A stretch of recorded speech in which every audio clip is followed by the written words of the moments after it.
Grandezas aditivas estão na natureza, por exemplo, nas ondas do mar. Ou na luz que vemos, que também é superposição de ondas, como vou mostrar para vocês com a ajuda deste prisma.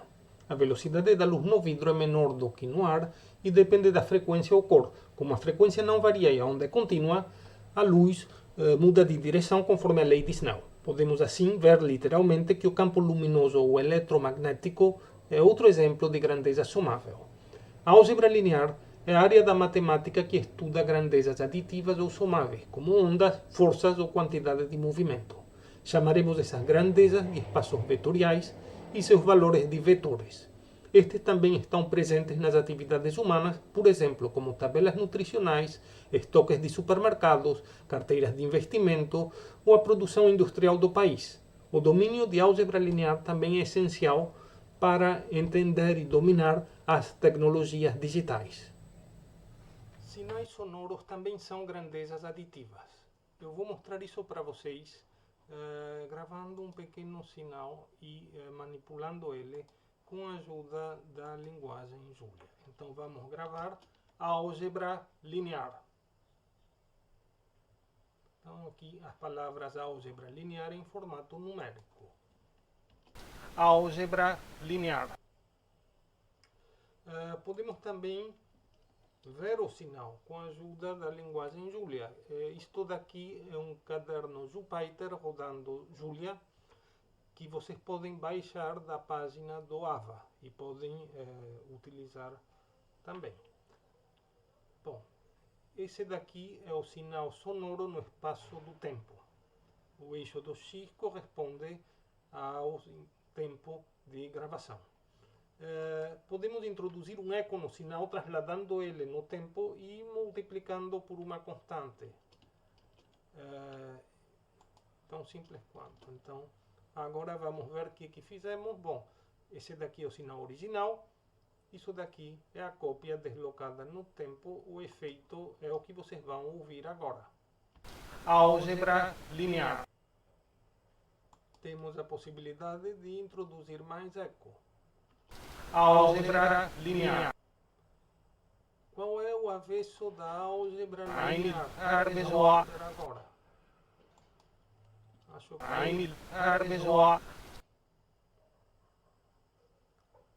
que esse é o visual do avesso da álgebra linear. Outra transformação bastante interessante é a transformada de Fourier. Ela preserva a estrutura métrica, além de preservar a estrutura somável, ou seja, a estrutura de espaço linear. Vamos transformar o sinal. Obtemos o que vamos chamar de transformada. Aqui podemos ver, é um gráfico pouco pretensioso. Vamos calcular quais são as frequências correspondentes. Agora está um pouco melhor, mas temos opções de plotagem que permitem embelezar bastante mais esse gráfico. Pois bem, aqui temos o sinal decomposto em função de frequências elementares, ou seja, de ondas senoidais. A frequência de 440 é a da nota Lá4, 880 é Lá5 e assim por diante. Eu falei que ela preserva a estrutura métrica. Vamos calcular a norma da transformada e a norma do sinal vezes uma constante conveniente. E vocês veem que são essencialmente os mesmos valores. Agora eu vou manipular essa transformada somando uma nota, uma senoidal pura na frequência Lá. E vamos obter a álgebra linear. Assim vemos que sinais sonoros caem dentro do domínio do escopo de álgebra linear. Quando gravamos imagens ou vídeo, precisamos discretizar o sinal que era contínuo. Por exemplo, este curso foi filmado em 720 linhas por 1280 colunas por 10 quadros por segundo. Cada ponto é representado por 3 valores que correspondem à intensidade de luz vermelha, verde e azul. É o sistema RGB. Portanto, cada quadro tem 720 por 1280 por 3 valores a serem armazenados e transmitidos, e isso em 1/10 de segundo. Telecomunicações digitais, buscas na internet, criptografia, jogos de computador e computação gráfica dependem de álgebra linear.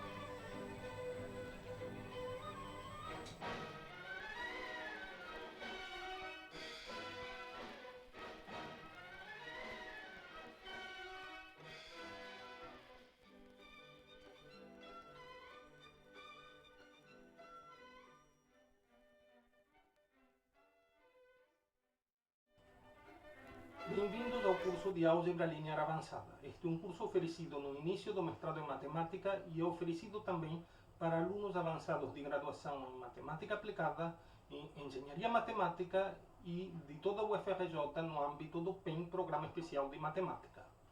O livro-texto que vamos utilizar vai ser o meu livro, que está sendo reescrito. Vou liberar cada um dos capítulos à medida que ele ficar pronto. Temos também leituras adicionais e exemplos computacionais. Estamos prevendo 2 horários de discussão e de apresentação por vocês sobre tópicos que eu selecionei. Teremos também 4 provas. Tudo menos esta aula se encontra no ambiente virtual de aprendizado AVA.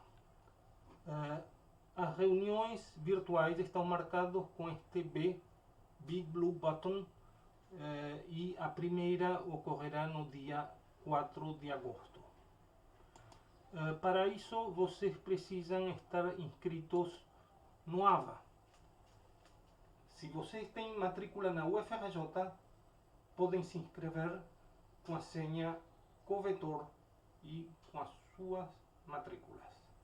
Quem entrou agora para a UFRJ e ainda não tem matrícula, não está registrado no SIGA, ou não sabe o que é o SIGA, por favor me escreva até o dia 2 de agosto para eu providenciar a inscrição. Quem não está na UFRJ, mas quer assistir este vídeo, também é bem-vindo.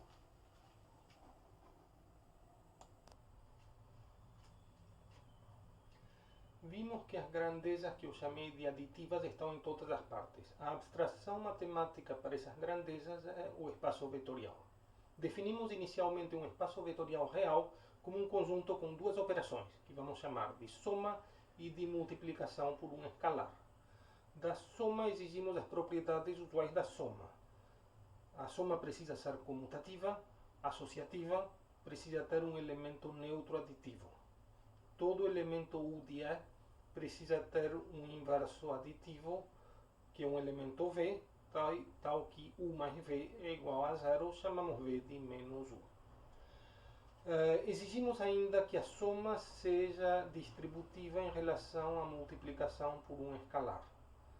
Temos ainda de cuidar que as operações de soma e multiplicação entre números reais, aqui marcadas em vermelho, sejam compatíveis com a soma de E e com a multiplicação por um escalar.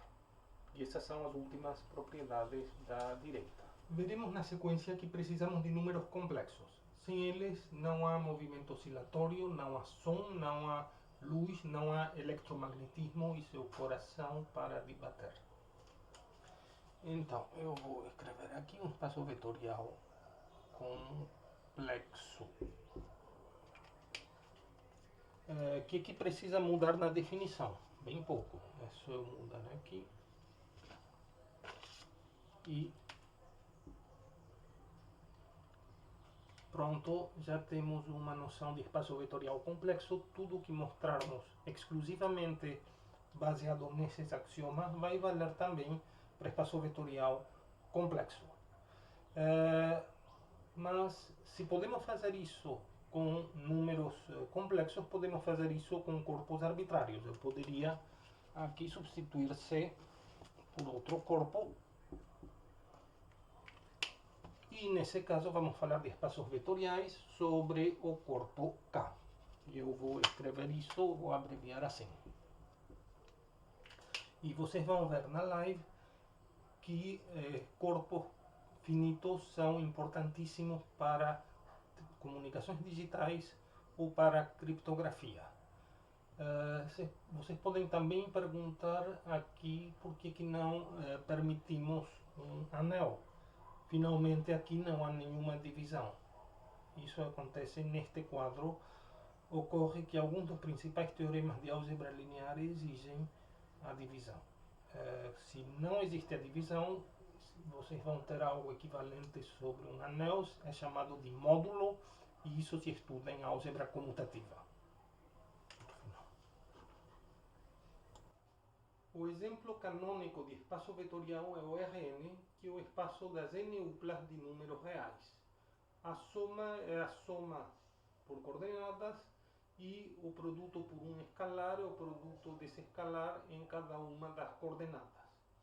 Outro exemplo é o dos polinômios reais de grau menor ou igual do que d com a soma usual, ou até dos polinômios reais de qualquer grau.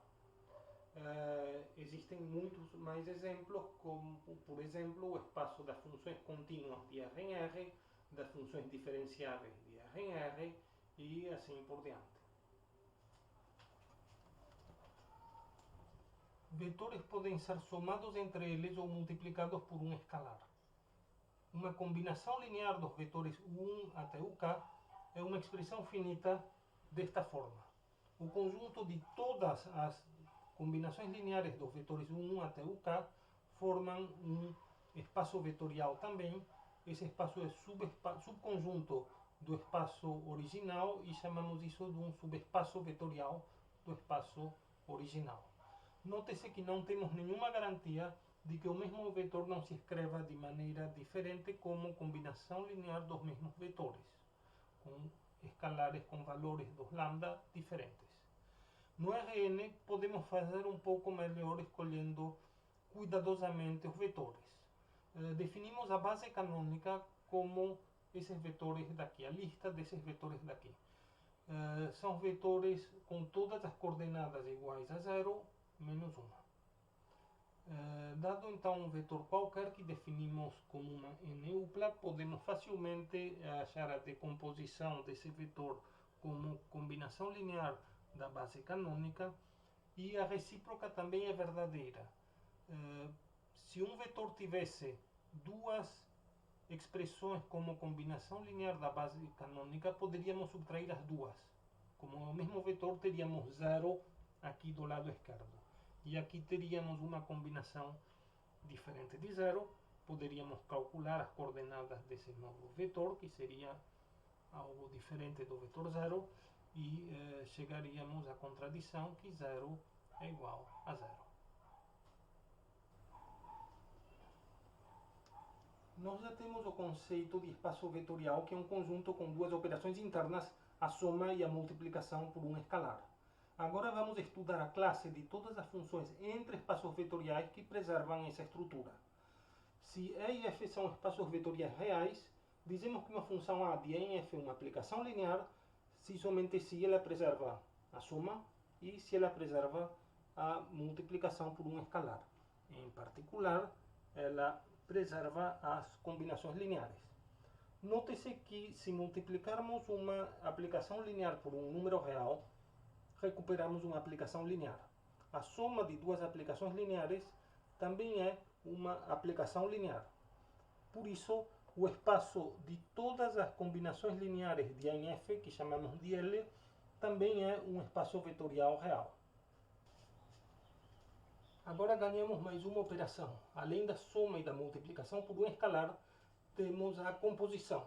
Se A é uma aplicação linear de F em G e B uma aplicação linear de A em F, então a composta, que escrevemos desta maneira, leva um elemento x de A em B de x, que está em F, e depois em A de B de x, que está em G. Essa composição tem várias propriedades interessantes. Ela é linear na primeira variável e ela é linear na segunda variável. Dizemos que ela é bilinear. Isso fica ainda mais bonito se os espaços A, F e G forem o mesmo espaço. Nesse caso, vamos recuperar uma operação parecida com a multiplicação. Vocês vão ver nos exercícios que essa operação não é comutativa e que existem aplicações lineares que não são zero, mas também não admitem inversa multiplicativa.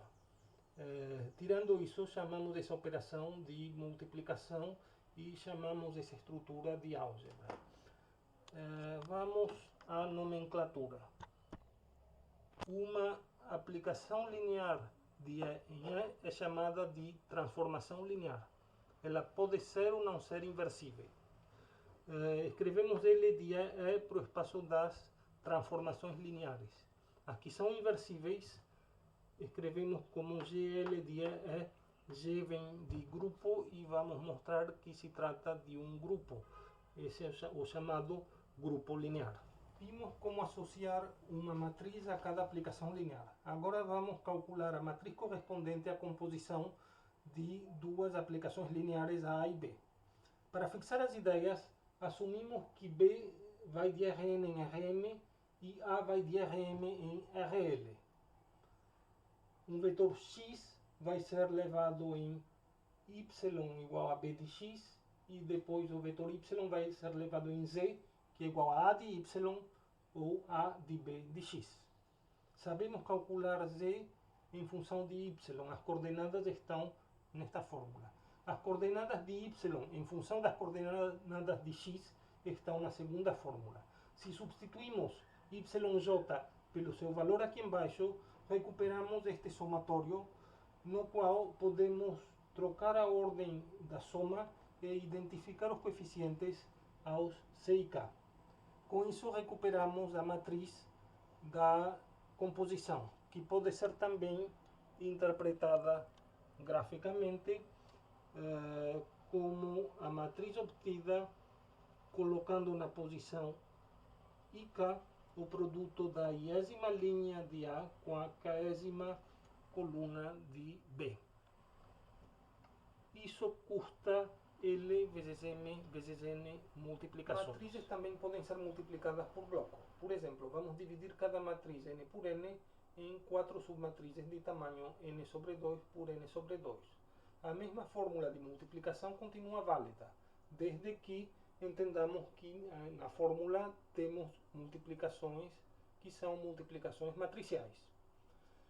Por exemplo, aqui estamos efetuando 8 produtos matriciais com matrizes da metade do tamanho. Indutivamente, o custo de se multiplicar matrizes n por n ainda é de n ao cubo multiplicações. Em 1969, Volker-Strassen encontrou uma maneira de calcular este mesmo produto com 7 multiplicações. Desse modo, o custo de se multiplicar matrizes n por n caiu para n elevado ao logaritmo base 2 de 7.